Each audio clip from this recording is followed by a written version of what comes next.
Estados Unidos anunciam exercícios militares conjuntos com o Trinidad e Tobago próximo da costa da Venezuela e o deslocamento do seu maior, mais poderoso, mais tecnológico porta-aviões, Gerald Ford. Será que isso significa uma intervenção no país? Vai lembrar, galera, que o Lula falou que não terá assunto proibido com Trump, possivelmente na cúpula que vai acontecer agora no domingo.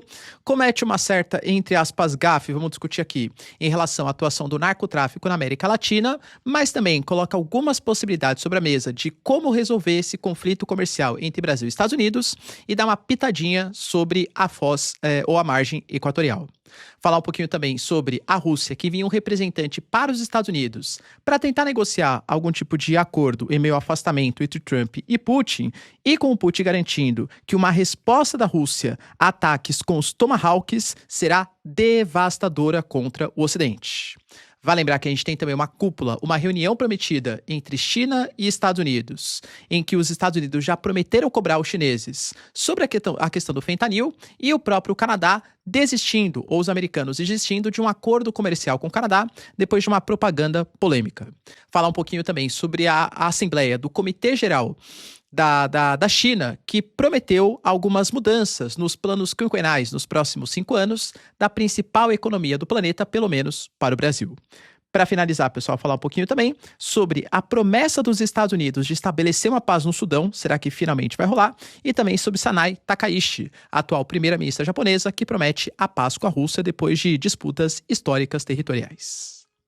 Se vocês querem ter um pouco mais sobre esses assuntos, e muito mais também sobre geografia, geopolítica, atualidades, política, polêmicas, enfim. Tudo para você se manter sempre bem atualizado. Já se inscreve no canal, deixa o like, compartilha esse vídeo, que eu, professor Ricardo, conto muito com a sua ajuda. Belezinha?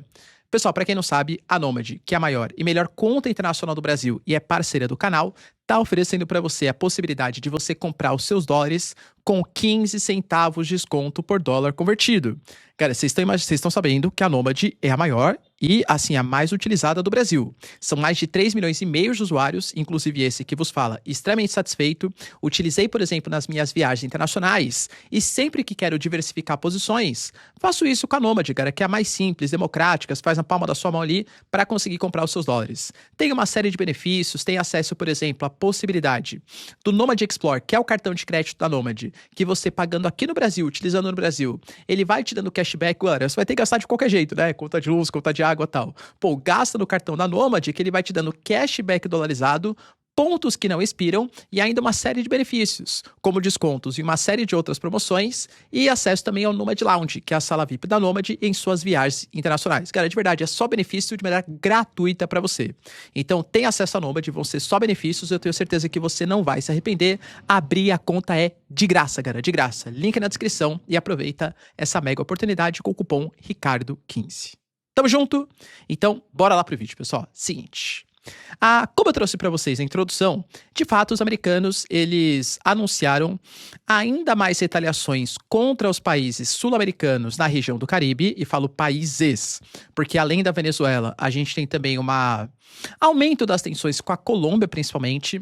O Trump falou que a Colômbia é um país que vem explorando comercialmente os Estados Unidos por meio de entorpecentes. Chamou o Gustavo Petro de bandido, inclusive, né, garantindo que ele vai ter que responder pelas suas ações. É que eu acho que agora a prioridade é a Venezuela e não exatamente a Colômbia.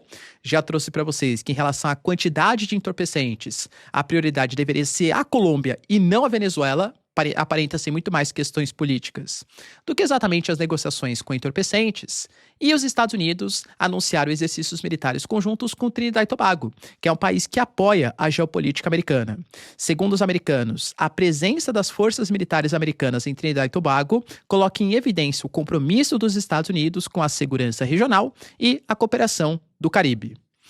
Além disso, tivemos um pronunciamento conjunto hoje de Estados Unidos e Pete Hegseth, que é o secretário de defesa do Departamento agora de Guerra dos Estados Unidos, anunciando que vão tratar os narcotraficantes como organizações de terror, inclusive como ISIS, como Al-Qaeda, e foi o que eu trouxe para vocês. A própria designação desses grupos de narco na América do Sul como organizações terroristas, e cara, isso tem a ver com essa premissa dos Estados Unidos. Ou seja, eu posso realizar ações ofensivas ofensivas sem precisar de autorização do país que está recebendo ou que permite que aquela organização ali esteja.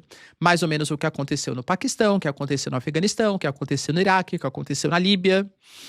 Entende? Então hoje, pela política americana, isso poderia ser possível. O próprio Trump, por exemplo, falou que a partir desse momento vai eliminar os traficantes por operações terrestres, e nós tivemos o Pete Hegseth garantindo que as organizações terroristas estrangeiras designadas vão sofrer algum tipo de ação. Eles são o ISIS e a Al-Qaeda do Ocidente.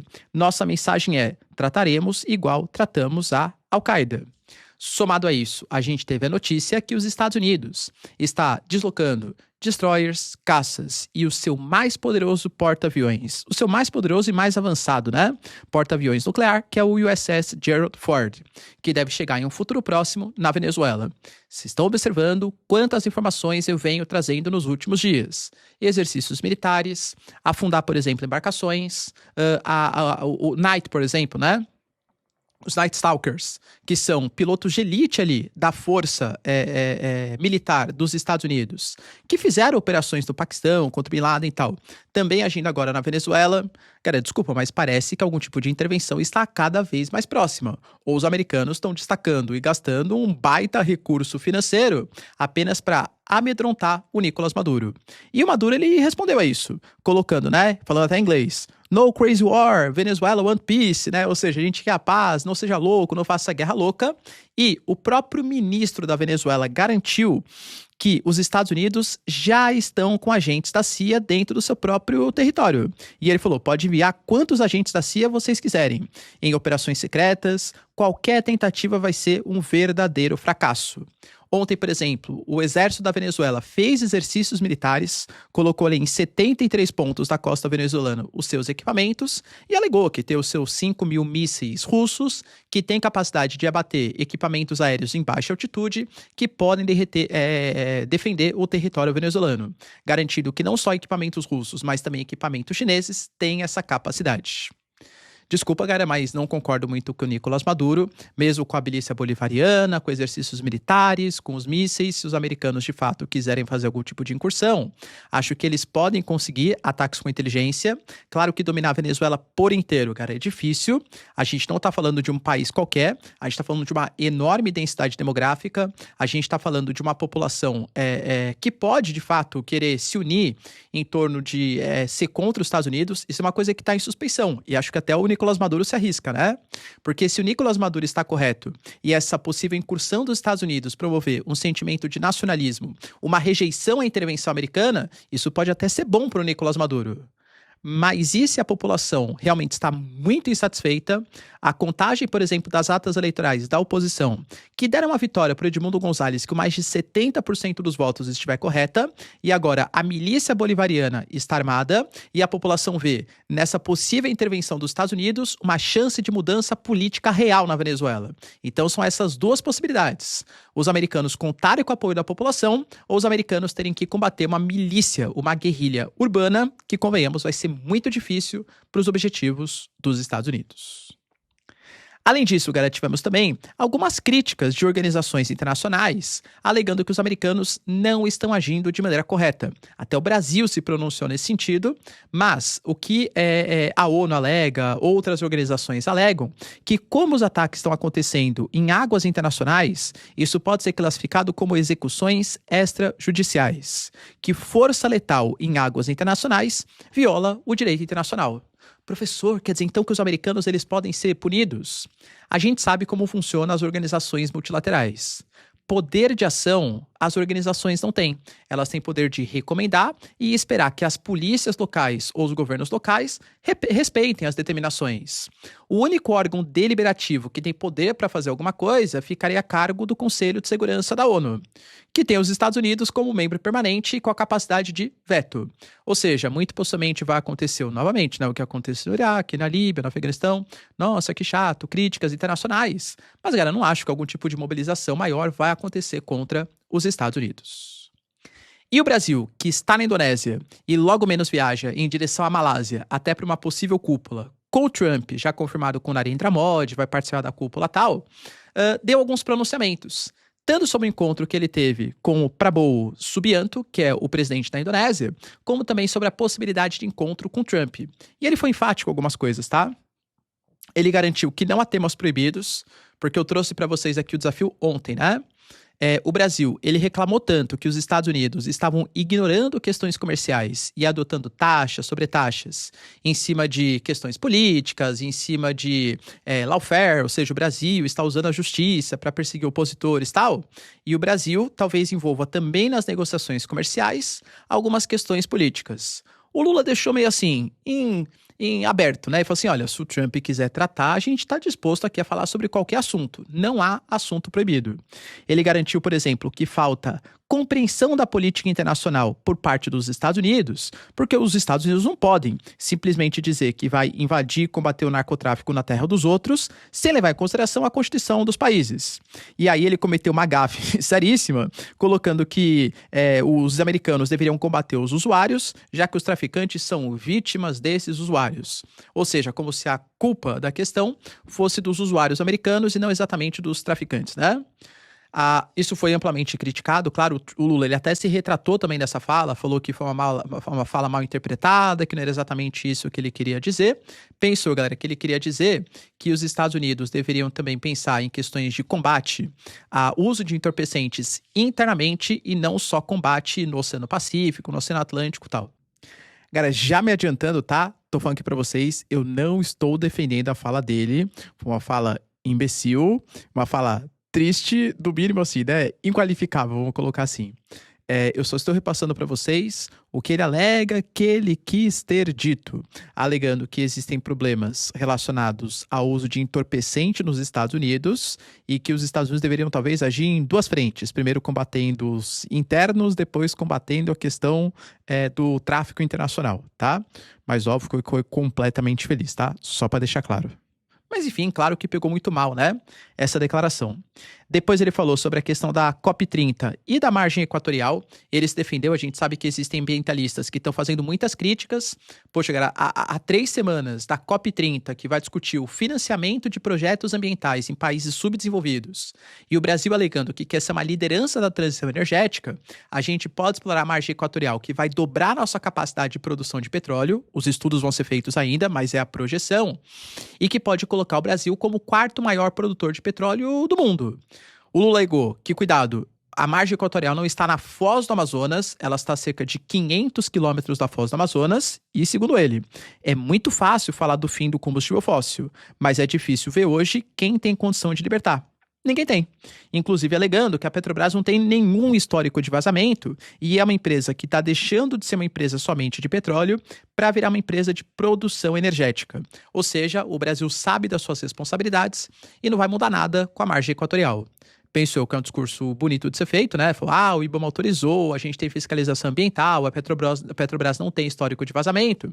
Mas convenhamos, galera, que o Brasil perde, né, um pouco do seu argumento para exigir que os países façam uma transição energética explorando petróleo. E aqui não estou defendendo ou falando ruim, né? De maneira negativa aqui. Os pontos positivos, como eu falei, não está tão próximo da Foz, a Petrobras alega que fez estudos, os órgãos fiscalizadores do Brasil garantem que está tudo muito bem feito.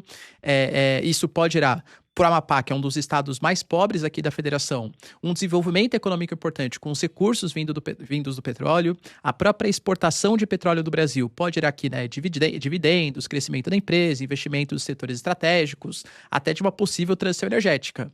Mas os ambientalistas alegam os custos ambientais. Inclusive, você é favorável ou é contra, hein, galera? Deixa aí nos comentários. Além disso, tivemos também uma questão importante, né, a ser discutida e que foi levantada por ele.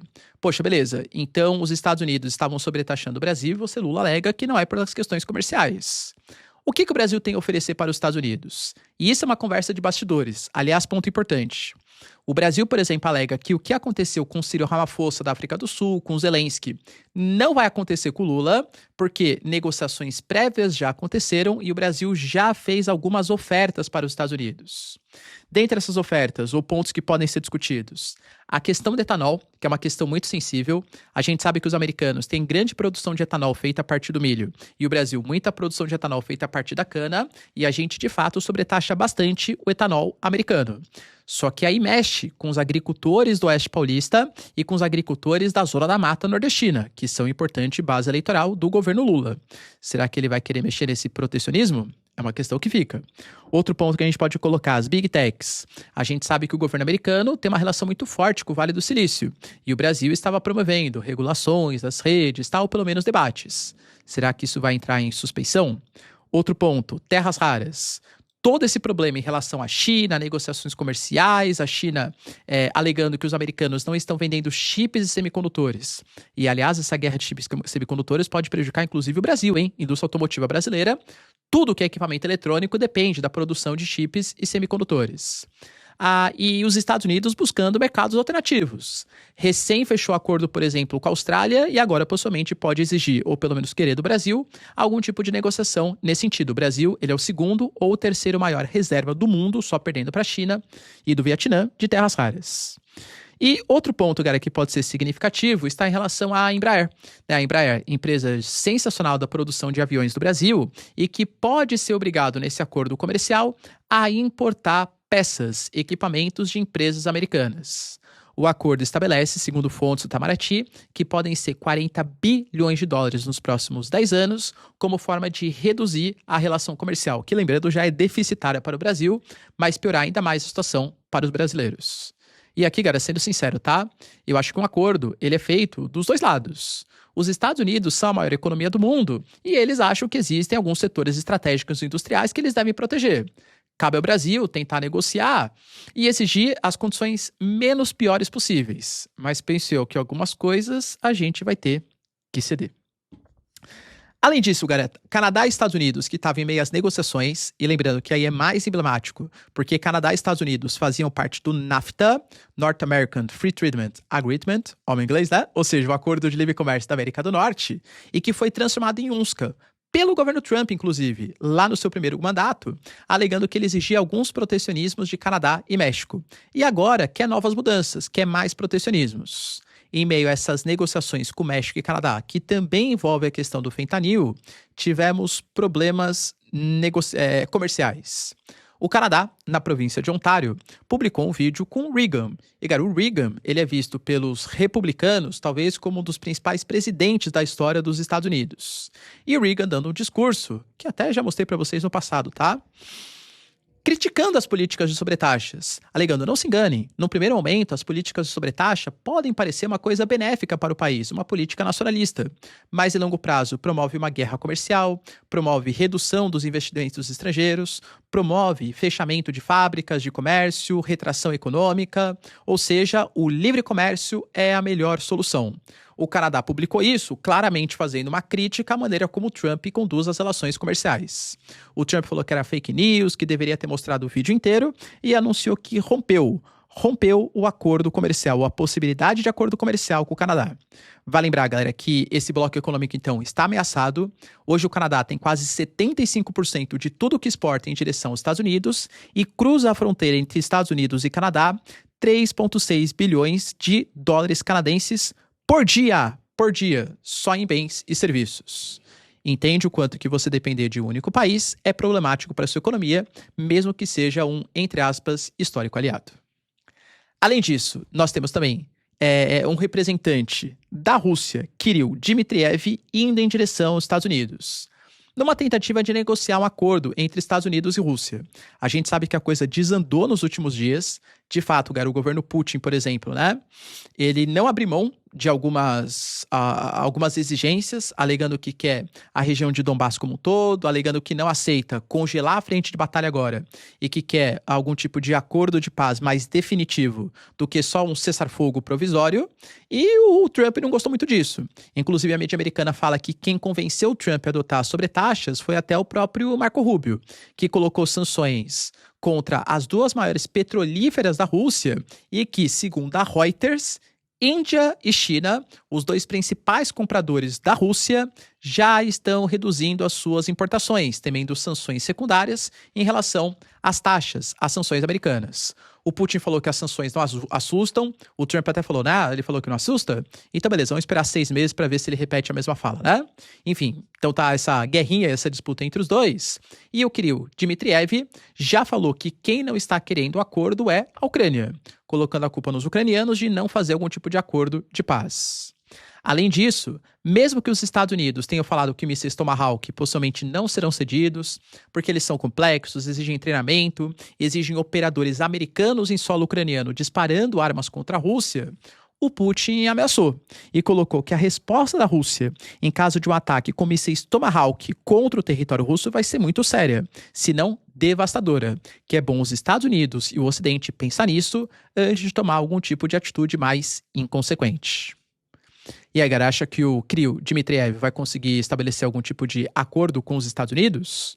A gente sabe que o Trump muda de opinião todos os dias, né? Então não me surpreenderia se o Steve Witkoff, se o Trump mudassem de opinião em um futuro próximo.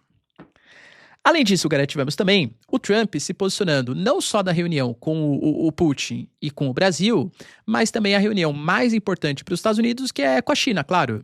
As negociações que muito possivelmente vão ter temas como até as terras raras, os IMAs, os softwares, o protecionismo.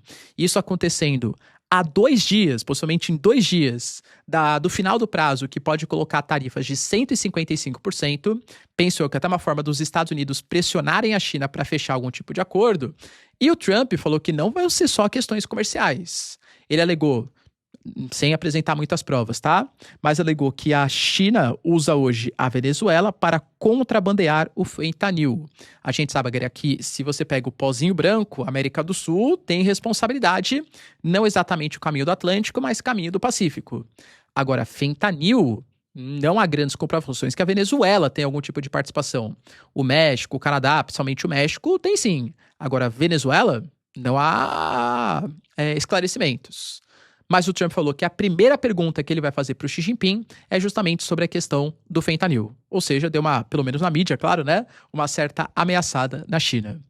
E falando em China, a China finalizou a sua reunião do comitê do Partido Comunista Chinês para definir os chamados planos quinquenais. A China realiza a cada 5 anos planos em relação ao futuro da sua economia. E, galera, planos quinquenais ousados, hein? Como eu trouxe para vocês, a China vem passando por um processo de desaceleração da sua economia. É natural quando a economia cresce muito. Convenhamos, se você tem R$1, você cresce para 2, você já cresceu 100%. Agora, se você tem R$1 milhão para crescer para 2 milhões, pô, galera, também é 100%, mas é um crescimento muito mais expressivo. O que eu estou querendo dizer? Que para Guiana, Suriname, cresceram 30%, 40% no passado recente, a economia é muito pequenininha.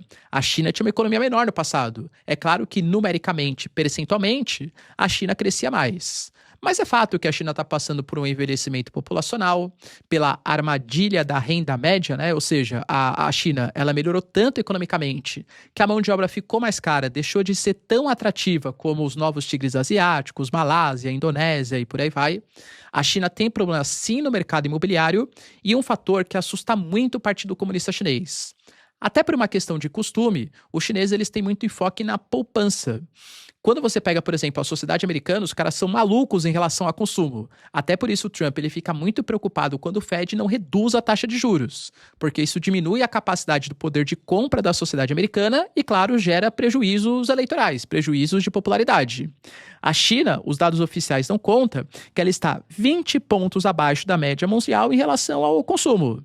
Tanto que os planos quinquenais não foram divulgados, mas o Partido Comunista Chinês sempre passa algumas orientações que foram discutidas. Eles alegaram que vão fazer maiores investimentos em bem-estar social e aumento do consumo das famílias, ou seja, investir para que educação, transporte, saúde e segurança seja mais acessível para toda a parcela da população chinesa. E também incentivar o consumo, porque a China sabe que para recuperar o seu PIB, eles estão dependendo muito de mercado externo. E com as tarifas, isso compromete o PIB chinês. Só que os caras têm um tesouro nas mãos, que é 1,4 trilhão de pessoas, é 1/6 da população mundial. Eles têm que aproveitar isso, e possivelmente vai ser o objetivo dos próximos 5 anos. A China falou que setores de inovação tecnológica, modernização industrial e também aumento das importações, principalmente nos setores de tecnologia, são essenciais. A China falou que não vai pensar tanto agora na balança comercial como forma de sustentar sua economia, mas no desenvolvimento tecnológico e no seu mercado interno. Setores como tecnologia quântica, energia de hidrogênio e fusão nuclear, que aliás a China lidera a passos largos, inclusive, né? E uma interface cérebro-computador vão ganhar muito impulso nos próximos anos. Ou seja, é uma nova China, que se cresceu baseado na exportação, plataforma de exportação, zona econômica exclusiva, voltado para o mercado externo, agora aparentemente vai se voltar mais para o mercado de consumo, aproveitando o baita potencial de mercado consumidor que os caras têm. Olha, galera, potencial legal aí para a China crescer bastante nos próximos anos e, claro, depender menos do mercado externo mundial. Além disso, galera, temos também os Estados Unidos.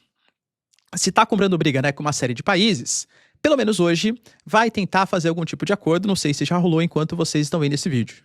Os Estados Unidos está recebendo o Egito, a Arábia Saudita e também os Emirados Árabes Unidos para discutir a paz no Sudão. O Sudão a gente sabe que é um país extremamente complexo, tem vídeos mais detalhados no canal. Vou passar bem rapidinho aqui para vocês. Tinha um ditador chamado de Omar al-Bashir, inclusive condenado como um criminoso de guerra, que foi deposto em 2019. O exército do Sudão, que deu um golpe no antigo ditador, assumiu o poder e prometeu fazer uma transição pacífica para um governo civil. Ia ser de 2019 até 2021 um governo militar-civil, de 2021 até 2023 um governo civil-militar e depois somente governo civil. Durante 2 anos, o exército sudanês, beleza, cumpriu a sua parte. Quando chegou em 2021, quer dizer então que eu vou ter que ceder o poder para os civis agora? Jamais, os civis não vão conseguir dar conta de não permitir aqui algum tipo de golpe, de não permitir a volta de movimentos jihadistas. Então, o líder do exército sudanês, Hamdan Dagalo...